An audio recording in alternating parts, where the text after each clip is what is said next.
Here's how to fix your iPhone sending green messages. Now, let's open up your Messages app here, and you can see I'm sending a hi message, just myself as an example, and some of them are blue, but some of them are green. Now, keep in mind a blue text message bubbles means you're texting an iPhone on your iPhone to another iPhone. However, it's green if essentially it switches over to SMS text messages.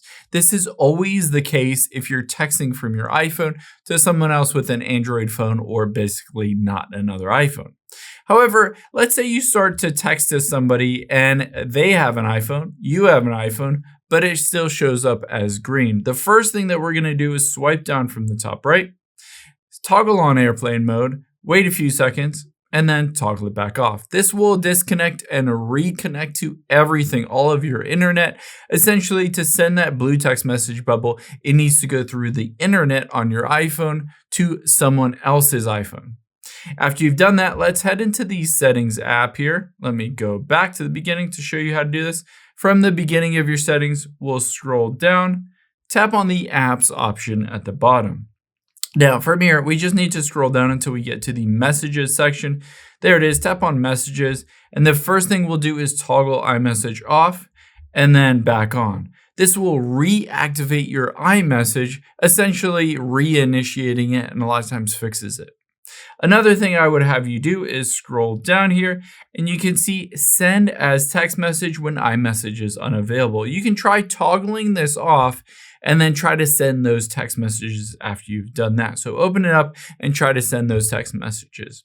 If it's still not working, the next thing I would recommend doing on your phone is to open up a web browser, and we're just going to type in speed test. The reason for this, and hit run speed test. The reason for this is you need an internet connection on your phone to be able to send iMessage or the blue text message bubble. However, keep in mind if you go through all these steps and you have good internet, you've set up everything, and you still go to send a text message and it's a blue or green rather instead of blue, it could also be an issue with their phone. So even though you have an iPhone, you're texting another iPhone, if they have airplane mode turned on, if they don't have good signal where they are, or if their phone is completely dead, then essentially that phone can't ever be reached, and your phone will instead try to send it as a SMS text message instead of iMessage. So keep in mind that phone might need to be turned on, the internet's on, all that stuff. So you might need to basically message them and make sure they run through all of these steps that you just did so that it works on both sides.